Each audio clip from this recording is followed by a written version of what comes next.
हरे कृष्णा। तो आज हम लीला पुरुषोत्तम भगवान श्री कृष्ण पुस्तक से अध्याय 34 प्रारंभ करने जा रहे हैं। गोपियों का वियोग। वृंदावन की गोपियां कृष्ण के प्रति इतनी अनुरक्त थी कि वे रात्रि के रास नृत्य से संतुष्ट नहीं हुई। वे दिन में भी उनके सानिध्य का रस लूटना चाहती थी। जब कृष्ण अपने गवाल मित्रों तथा गायों के साथ जंगल जाते तो गोपियां शरीर से तो उनके साथ नहीं होती थी, किंतु उनके मन उन्हीं के साथ होते थे। मन के चले जाने पर वे वियोग की प्रबल भावना से उनके संग का आनंद ले सकती थी। वियोग की इस प्रबल भावना को प्राप्त करना ही भगवान चैतन्य तथा उनकी गुरु परंपरा के गोस्वामियों का लक्ष्य रहा है। जब हम कृष्ण के प्रत्यक्ष संपर्क में नहीं होते, उस समय हम गोपियों की भांति वियोग की भावना द्वारा उनका सानिध्य प्राप्त कर सकते हैं। कृष्ण का दिव्य रूप, गुण, लीलाएं तथा उनके संगी उनसे एकाकार है। वियोगावस्था में कृष्ण की भक्ति करने से भक्त उच्चतम पूर्णता के पद को, जो गोपियों का पद है, प्राप्त कर सकते हैं।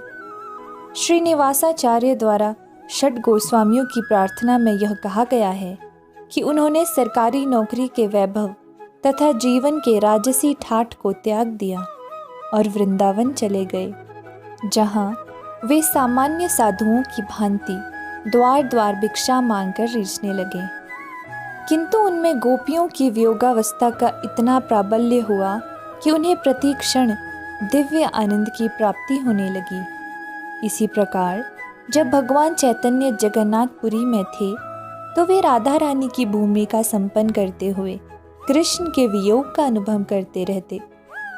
जो लोग माध्य गौड़ीय संप्रदाय की गुरु परंपरा के हैं, उन्हें भी कृष्ण के वियोग का अनुभव करना चाहिए, उनकी पूजा करनी चाहिए और उनके दिव्य उपदेशों, उनकी लीलाओं, गुणों तथा उनके पारदर्शों संगियों के विषय में बातें करनी चाहिए। गुरु को चाहिए कि शिष्य को भक्ति की पराकाष्ठा तक पहुंचा दे। कृष्ण भावनामृत की पूर्णता इसी में है कि भगवान की सेवा में लगे रहकर निरंतर वियोग का अनुभव किया जाए। गोपियां परस्पर कृष्ण के विषय में इस प्रकार चर्चा चलाती। एक सखी कहती, सखियों, क्या तुम जानती हो कि जब कृष्ण भूमि पर शयन करते हैं तो वे अपनी बाईं भुजा के बल लेटते हैं और उनका शरीर उनकी बाईं भुजा पर टिका रहता है। वे कोमल उंगलियों से बांसुरी बजाते समय अपनी आकर्षक भौवें मटकाते हैं और वंशी की ध्वनि सुनकर स्वर्गलोक के निवासी अपनी पत्नियों सहित आकाश मार्ग से जाते हुए अपने विमान रोक देते हैं, क्योंकि यह उन्हें चकित करती है। तब विमान में बैठी देवताओं की पत्नियां अपने संगीत पर लज्जित हो उठती है। इतना ही नहीं, वे दाम्पत्य प्रेम से पीड़ित हो उठती है और उनके केश, कपाल तथा चुस्त वस्त्र शिथिल होने लगते हैं। दूसरी गोपी बोली, हे सखियों, कृष्ण जी इतने सुंदर है कि लक्ष्मी जी सदैव उनके वक्षस्थल पर निवास करती है और वे गले में सदैव सुनहरी माला पहने रहते हैं। सुंदर घनश्याम भक्तों के हृदय को पुनरुज्जीवित करने के लिए अपनी वंशी बजाते हैं। वे दीन दुखियारों के एकमात्र मित्र हैं। जब वे बांसुरी बजाते हैं तो वृंदावन की सारी गायें तथा पशु चारा छोड़कर मुँह का तृण मुँह में ही रह जाते हैं। वे कान उठाकर स्तंभित हो उठते हैं। वे जीवित नहीं अपितु चित्र लिखे से प्रतीत होते हैं। कृष्ण का वंशी वादन इतना मोहक है कि पशु तक मोहित हो जाते हैं। हम लोगों का तो कहना ही कुछ नहीं।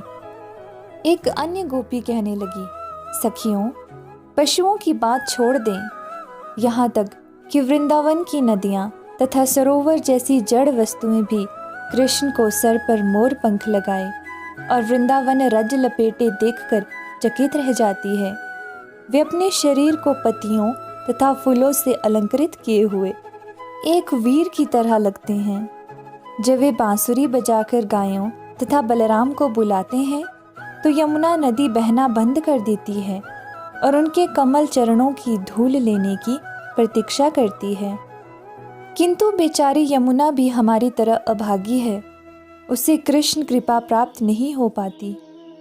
नदी बेचारी स्तंभित होकर अपनी तिरंगे रोक देती है, जिस प्रकार हम निराश होकर कृष्ण के लिए विलाप करना बंद कर देती है। कृष्ण की अनुपस्थिति में गोपियाँ निरंतर आंसू बहाती रहती थी, किंतु कभी कभी जब उन्हें आशा बंधती कि वे आ रहे हैं तो विलाप करना बंद कर देती। किंतु जब गोपियाँ देखती कि वे नहीं आ रहे हैं तो निराश होकर पुनः रोने लगती। कृष्ण आदि भगवान और समस्त विष्णु रूपों के मूल है, सारे गवाले देवता है। भगवान विष्णु, शिव, ब्रह्मा, इंद्र तथा चंद्र आदि देवताओं से सदैव पूजित है और घिरे रहते हैं। जब श्री कृष्ण वृंदावन के जंगल में विचरण करते या गोवर्धन पर्वत जाते तो उनके साथ साथ ग्वाल बाल रहते। विचरण करते हुए वे अपनी गायों को पुकारने के लिए बंसी बजाते।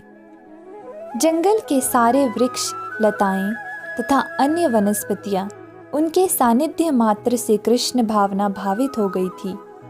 कृष्ण भावना भावित व्यक्ति कृष्ण के लिए सर्वस्व त्याग देता है।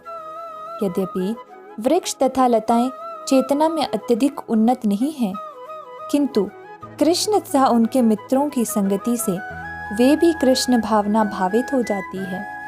तब वे अपना सर्वस्व अपने फल, फूल तथा टहनियों से टपकता मधु निछावर कर देने को तत्पर रहती है। जब कृष्ण यमुना तट पर विचरण करते तो अपने ललाट पर तिलक लगाए रहते। वे विविध वन फूलों की माला पहने रहते तथा उनका शरीर चंदन तथा तुलसी दल से लेप से लिप्त रहता। वायुमंडल के मधुर अमृत के पीछे भौरे दीवाने रहते। वे भौरों की गुंजार से प्रसन्न होकर अपनी वंशी बजाते और उस गुंजार से मिलकर सारी ध्वनियाँ इतनी मधुर हो जाती कि सारस, हंस, बतख तथा अन्य पक्षी सम्मोहित हो जाते। वे अपनी आंखें बंद करके कृष्ण की पूजा में समाधिस्थ हो जाते। एक गोपी बोली, हे सखी, कृष्ण तथा बलराम सुंदर कुंडलों तथा मोती की मालाओं से सुसज्जित हैं। वे गोवर्धन पर्वत की चोटी पर आनंद करते हैं। जब कृष्ण अपनी बांसुरी बजाते हैं तो सारी सृष्टि सम्मोहित हो जाती है और सारी वस्तुएं दिव्य आनंद में डूब जाती है। जब वे वंशी वादन करते हैं तो डर के मारे बादल अपना गर्जना बंद कर देते हैं। वे वंशी की ध्वनि से विचलित न होकर मंद स्वर से अपने मित्र कृष्ण का सत्कार करते हैं। कृष्ण को बादलों का मित्र माना जाता है, क्योंकि बादल तथा कृष्ण दोनों ही मनुष्य की विचलित अवस्था में उन्हें प्रसन्न करते हैं। जब लोग भीषण गर्मी से जल उठते हैं तो बादल वर्षा द्वारा उन्हें प्रसन्न करता है। इसी तरह जब लोग भौतिक वेदनाओं की ज्वाला से संतप्त होते हैं तो कृष्ण उन्हें चिंता मुक्त करते हैं। कृष्ण तथा बादलों के शरीर का रंग भी एक जैसा है, फलतः वे मित्र हैं। फलतः बादलों ने अपने वरिष्ठ मित्र कृष्ण का सत्कार करने के लिए उनके ऊपर जल वृष्टि ही नहीं की, अपितु उनके ऊपर फूल बरसाए और ऊपर से छाया कर दी, जिससे कड़ी धूप से उनकी रक्षा हो सके। एक गोपी ने माता यशोदा से कहा, हे माता, तुम्हारा पुत्र ग्वाल बालों में सर्वाधिक पटु है। वह समस्त विविध कलाएं जानता है कि किस प्रकार गाय चराई जाती है और किस तरह मुरली बजाई जाती है। वह अपने गीत रचता है और गाने के लिए अधरों पर वंशी धरता है। जब भी वह वंशी बजाता है, चाहे सुबह हो या शाम, शिव, ब्रह्मा, इंद्र तथा चंद्र जैसे देवता भी मस्तक झुकाते हैं और बड़े ध्यान से वंशी सुनते हैं।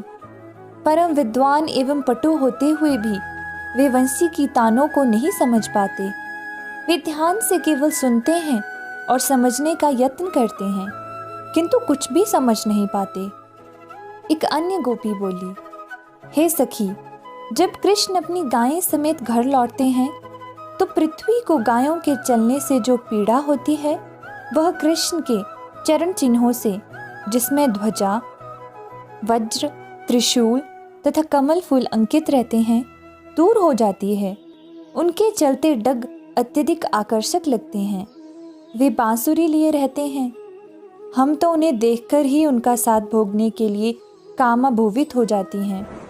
उस समय हमारी गति मंद हो जाती है। हम वृक्ष के समान जड़ हो जाती है। हम इतना तक भूल जाती हैं कि हम कैसी लगती हैं। कृष्ण के पास सहस्त्रों गायें थी और वे सब रंगों के अनुसार टोलियों में बंटी थी। रंगों के अनुसार ही उनके नाम थे। जब वे चारागाह से लौटते तो उन्हें सारी गायें एकत्र मिलती। जिस प्रकार वैष्णव जन अपनी माला में 108 गुरियों को जपते हैं, जो 108 गोपियों की सूचक है, उसी तरह कृष्ण गायें की 108 टोलियों का जप करते। एक गोपी ने अपनी सखी से इस तरह वर्णन किया, जब कृष्ण लौटते हैं तो तुलसी की माला पहने रहते हैं। वे अपना हाथ किसी गवाल मित्र के कंधे पर रखे रहते हैं और अपनी बांसुरी बजाना प्रारंभ करते हैं। उनकी वंशी की ध्वनि वीणा की ध्वनि के समान होती है, जिसे सुनकर श्याम हिरनियां मोहित हो जाती है। ये हिरनियां कृष्ण के पास आकर शांत खड़ी रहती है और अपने घर तथा पतियों की सुध भूल जाती है। जिस प्रकार हम कृष्ण के दिव्य गुणों के सागर द्वारा मोहित है, उसी तरह हिरनियां भी उनकी वंशी से मोहित होती है। एक अन्य गोपी माता यशोदा से बोली, हे माता, जब आपका लाडला घर लौटता है तो वह कुंद कलियों की माला पहने रहता है और अपने मित्रों को प्रसन्न करने के लिए बांसुरी बजाता है। दक्षिण से बहने वाली बेयार सुगंधित एवं शीतल होने के कारण वायुमंडल को प्रमोदित करती है और गंधर्व तथा सिद्ध जैसे देवता इस वायुमंडल का लाभ उठाते हैं तथा अपनी दुंदुबियां बजाकर कृष्ण की स्तुति करते हैं। कृष्ण वृंदावन वासियों तथा ब्रजभूमि के प्रति अत्यंत सदैव हैं और जब वे अपनी गायों तथा मित्रों समेत लौटकर आते हैं तो वृंदावनधारी के रूप में स्मरण किए जाते हैं। इस अवसर का लाभ उठाकर ब्रह्मा तथा शिव जैसे बड़े बड़े देवता नीचे उतरकर संध्या की प्रार्थना करते हैं और ग्वालों के साथ मिलकर कृष्ण के गुणों का इस प्रकार गान करते हैं। कृष्ण देवकी के गर्भ रूपी समुद्र से उत्पन्न चंद्रमा के तुल्य है। जब वे सायंकाल लौटते हैं तो थके प्रतीत होते हैं, किंतु फिर भी वे अपनी शुभ उपस्थिति से वृंदावन वासियों को प्रमुदित करने का प्रयास करते हैं। जब वे फूलों की माला पहने लौटते हैं तो उनका मुख सुंदर लगता है। वे हाथी जैसी चाल से वृंदावन में विचरण करते हुए अपने घर में मध्य गति से प्रविष्ट होते हैं। उनके आते ही वृंदावन के सारे पुरुष, स्त्रियां तथा गायें तुरंत ही दिन की प्रखर गर्मी को भूल जाते हैं। कृष्ण की दिव्य लीलाओं तथा कार्यकलापों का यह वर्णन गोपियों द्वारा वृंदावन से उनकी अनुपस्थिति में किया जाता, जिससे हमें कृष्ण के आकर्षण का कुछ पता चलता है। हर व्यक्ति तथा हर वस्तु कृष्ण द्वारा आकर्षित है। कृष्ण के आकर्षण का यही पूर्ण विवरण है। जो लोग कृष्ण भावनामृत में तलीन रहने का प्रयास करते हैं, उनके लिए गोपियों का उदाहरण अत्यंत शिक्षाप्रद है। कोई भी व्यक्ति कृष्ण के दिव्य लीलाओं के स्मरण मात्र से उनका सानिध्य प्राप्त कर सकता है। प्रत्येक व्यक्ति में किसी न किसी से प्रेम करने की प्रवृत्ति होती है। कृष्ण भावनामृत का केंद्र बिंदु ही कृष्ण को प्रेम करने का लक्ष्य बनाना है। निरंतर हरे कृष्ण मंत्र के कीर्तन तथा कृष्ण की दिव्य लीलाओं के स्मरण से मनुष्य पूर्णतया कृष्ण भावना भावित हो सकता है और इस प्रकार वह अपने जीवन को सफल तथा भव्य बना सकता है। इस प्रकार लीला पुरुषोत्तम भगवान श्री कृष्ण के अंतर्गत गोपियों का वियोग नामक 34वें अध्याय का भक्ति वेदांत तात्पर्य पूर्ण हुआ। हरे कृष्ण कृष्ण कृष्ण हरे हरे, हरे राम राम राम हरे हरे।